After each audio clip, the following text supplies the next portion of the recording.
Hello students, நாம் இந்த பகுதியில் +2 பயோசுவாலஜியில் இருக்கக்கூடிய 2வது லெசன் ஹியூமன் ரீப்ரொடக்ஷன் அதில் இருக்கக்கூடிய புக் பேக் கொஸ்டின்ஸ் பற்றி பார்க்கலாம்.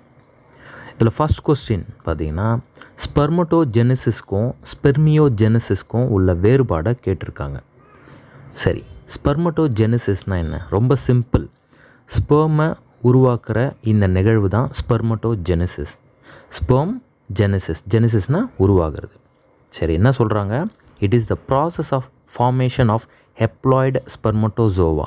ஸ்பெர்மட்டோசோவானாலும் ஸ்பெர்ம்னாலும் ஒன்று தான். எதுலேருந்து உருவாகுதான்?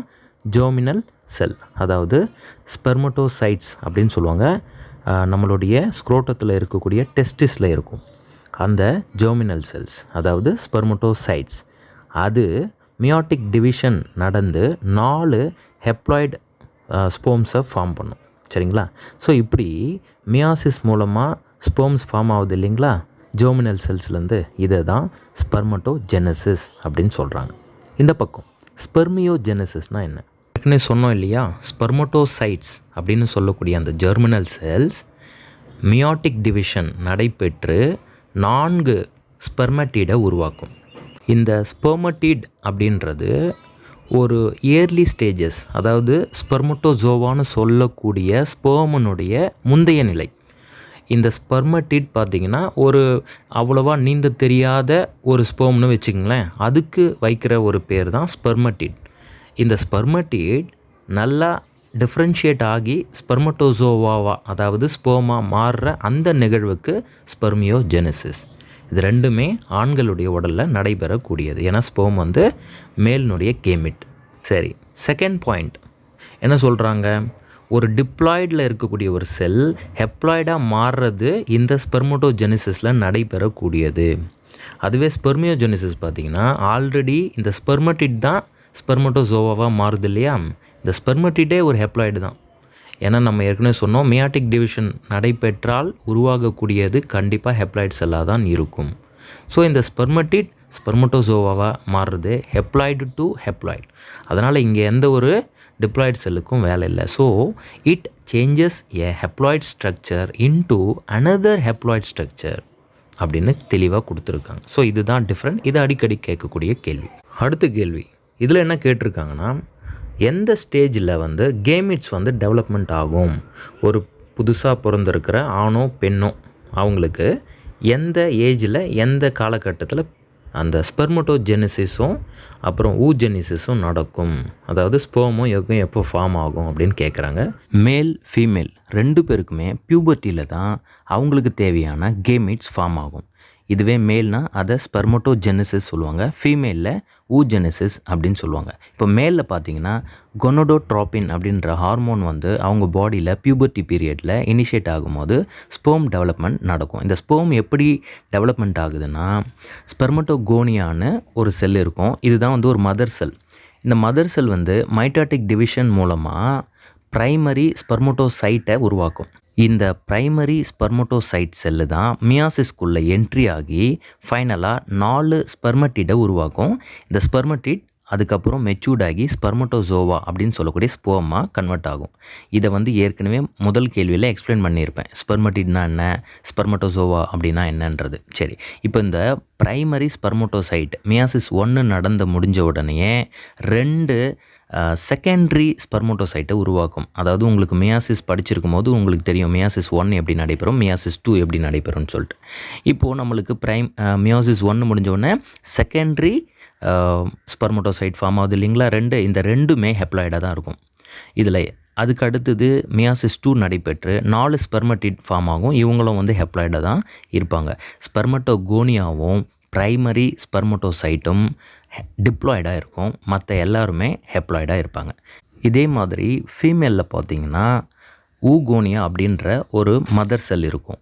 இந்த மதர் செல் எப்போ ப்ரொடியூஸ் ஆகி இருக்கும்னா, ஒரு பெண் குழந்தை கருவில் டெவலப்மெண்ட் ஆகும் பொழுதே இந்த ஊகோனியா டெவலப்மெண்ட் ஆகும் மைட்டாட்டிக் செல் டிவிஷன் மூலமாக. இது வந்து ஒரு 2n கண்டிஷன், அதாவது டிப்ளாய்டாக தான் இருக்கும். சரி, இப்போது அந்த ஊகோனியான்ற செல் மைட்டாட்டிக் டிவிஷன் மூலமாக ஒரு செல்லை உருவாக்கும். அவர் தான் ப்ரைமரி ஊசைட்.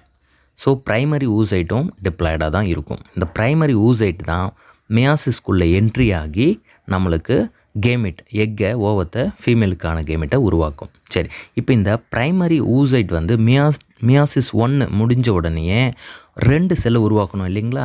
அப்போது இதில் என்ன ஃபீமேல் டெவலப்மெண்ட்டில் நடக்கும் மியாசிஸில் பார்த்தீங்கன்னா, 2 செல்லில் ஒரு செல் வந்து சின்னதாக இருக்கும், அதுக்கு பேர் போலார் பாடி, அது அப்படியே டிசன்டகிரேட் ஆகி அழிஞ்சிரும். இன்னொரு செல் நார்மல் சைஸாக உருவாகும். அவரை தான் நம்ம என்னன்னு சொல்லுவோம்னா செகண்டரி ஊசைட். ஸோ இதை தான் நம்ம ஓவம் அப்படின்னும் அழைப்போம். ஸோ ஃபீமேலில் பார்த்தீங்கன்னா கம்ப்ளீட்டாக மியாட்டிக் 2 நடைபெற்று ஓவம் ஃபார்ம் ஆகி இருக்காது. சரி, அப்போ மியாட்டிக் 2 ஃபீமேல் செல்லில் நடைபெறாதா அப்படின்னா நடைபெறும். ஃபீமேலில் மியாட்டிக் 2 எப்போ நடைபெறும்னா ஆஃப்டர் ஃபர்டிலைசேஷன். அதாவது ஒரு ஸ்பெர்ம் வந்து இந்த செகண்டரி ஊசைட்டுன்னு சொல்லக்கூடிய ஓவத்தை ஃபர்டிலைஸ் பண்ண பிறகு தான் அந்த செல்லில் மியாசிஸ் 2 நடைபெறும். அப்படி நடைபெறும் பொழுது 2 நியூக்ளியஸை ஃபார்ம் பண்ணும் அந்த செல்லுக்குள்ளவே. இதெல்லாம் வந்து ஃபர்டிலைசேஷன் ஆன பிறகு நடைபெறக்கூடியது. அப்படி நடைபெறும்போது அதே மாதிரி எப்படி மியாசிஸ் 1ல் ஒரு போலார் பாடி உருவாச்சோ அதே மாதிரி இங்கேயும் இன்னொரு போலார் பாடி ஃபார்ம் ஆகும். அதுவும் டிசன்டகிரேட் ஆகி அழிஞ்சிரும். ரெண்டாவதாக உருவாகக்கூடிய அந்த செல் அவர் மட்டும்தான் இப்போ ஃபைனலாக நம்மளுக்கு கிடைக்கிறார். ஸோ அதில் இருக்கக்கூடிய நியூக்ளியஸும் இங்கே ஸ்பெர்மில் இருக்கக்கூடிய நியூக்ளியஸும் ஸோ ஹெப்ளாய்ட் ப்ளஸ் ஹெப்ளாய்ட் சேர்ந்து டிப்ளாய்டு கண்டிஷனாக இருக்கக்கூடிய ஒரு ஜைகோட்டை ஃபார்ம் பண்ணுவாங்க. இப்படி தான் வந்து ஃபீமேலில் நடைபெறுது. இதெல்லாம் கொஞ்சம் டீட்டெயில்டாக சொல்கிறோம்.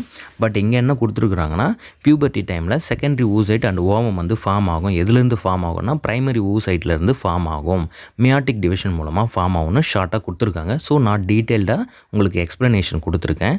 நீங்கள் இதை வந்து சில படங்கள் ப்ளஸ் வந்து நான் ரைட்டிங்கில் கொடுத்துருக்கிறதெல்லாம் பார்க்கும்பொழுது உங்களால் ஈஸியாக புரிஞ்சிக்க முடியும். நெக்ஸ்ட் கொஸ்டினில் சில அக்ரோனிம்ஸ் கொடுத்துருக்காங்க. FSH, LH, HCG, HPL.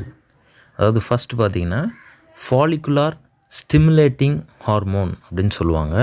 இந்த ஹார்மோனை வந்து யார் சுரக்கிறான்னு பார்த்தீங்கன்னா ஆன்டீரியர் பிட்யூட்டரி. சரிங்களா? இவரோட வேலை என்ன அப்படின்னா இதனுடைய முக்கியமான ரோல் வந்து செக்ஷுவல் டெவலப்மெண்ட் சார்ந்து இருக்கும். மேல்லையும் இருக்கும், ஃபீமேல்லையும் இருக்கும். இதுதான் வந்து FSHோட வேலை. இது சுரக்க ஆரம்பிச்சிச்சுன்னா செக்ஷுவல் டெவலப்மெண்ட் நடைபெற ஆரம்பிச்சிரும். LH luteinizing hormone. இது என்ன பண்ணுதுன்னா பெண்களுடைய உடலில் ஓவிலேஷனையும் அட் த சேம் டைம் ப்ரெக்னன்சியை சப்போர்ட் பண்ணுது இந்த ஹார்மோன். மூணாவதாக HCG ஹியூமன் கோரியானிக் கொனடோட்ரோபின். இந்த ஹார்மோனும் பார்த்திங்கன்னா ப்ரெக்னன்சி டைமில் தான் ப்ளசண்டாவால் செக்ரேட் பண்ணப்படும்.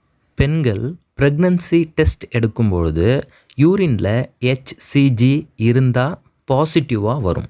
ஸோ இது ரொம்ப முக்கியமான ஒரு ஹார்மோனும் கூட. அது மட்டும் இல்லாமல் இவர் என்ன பண்ணுறாருன்னா கார்பஸ் லூட்டியமை உருவாக்குவதற்கு தூண்டுதலாக இருக்கார். இந்த கார்பஸ் லூட்டியம் எங்கே உருவாகும்னா ஓவரியில் ஃபார்ம் ஆகும். ஸோ இந்த கார்பஸ் லூட்டியம் ஃபர்தராக எந்த ஹார்மோனை ப்ரொடியூஸ் பண்ணால் ப்ரொஜெஸ்டிரான் அப்படின்ற ஒரு ஹார்மோனையும் ப்ரொடியூஸ் பண்ணோம். இந்த ப்ரொஜெஸ்டிரான் ப்ரெக்னன்சி டைமை ஃபுல்லாக பார்த்துக்கும். அதாவது ப்ரெக்னன்சி மெயின்டெனன்ஸ் ஹார்மோனே இந்த ப்ரொஜெஸ்டிரானுக்கு பேர்.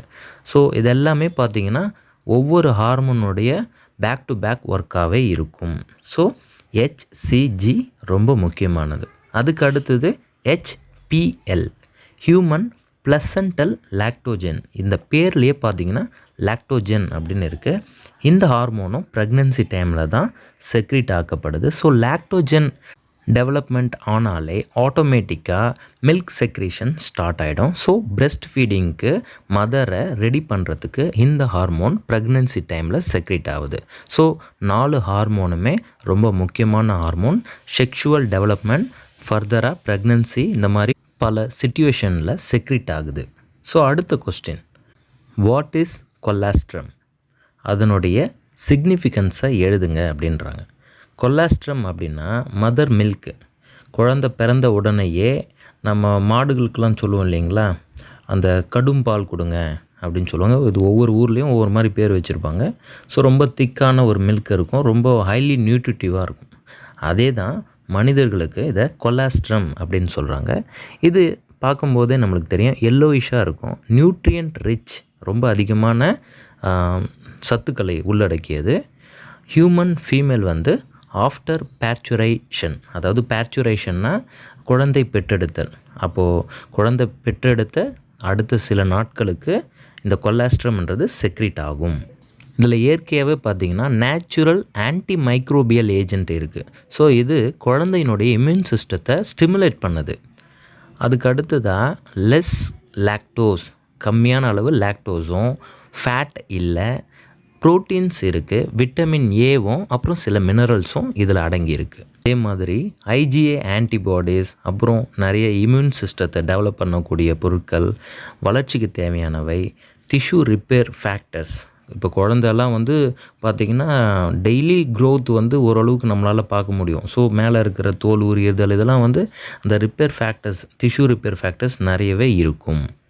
ஃபைனலாக இந்த கொலாஸ்ட்ரம் மில்க் குழந்தை, இன்ஃபேண்ட்டுன்னு சொல்லுவாங்க, கைக்குழந்தை, இன்ஃபேண்ட்டினுடைய டைஜஸ்டிவ் ட்ராக் அதை பாக்டீரியல் இன்ஃபெக்ஷன்லேருந்து பாதுகாக்குது. இப்படி இந்த கொலாஸ்ட்ரம் ரொம்ப முக்கியமான வேலைகளை செய்யுது. ஸோ கொலாஸ்ட்ரம்னா என்ன, அதனுடைய சிக்னிஃபிகன்ஸ் நீங்கள் இவ்வளோ எழுதினாலே போதும்.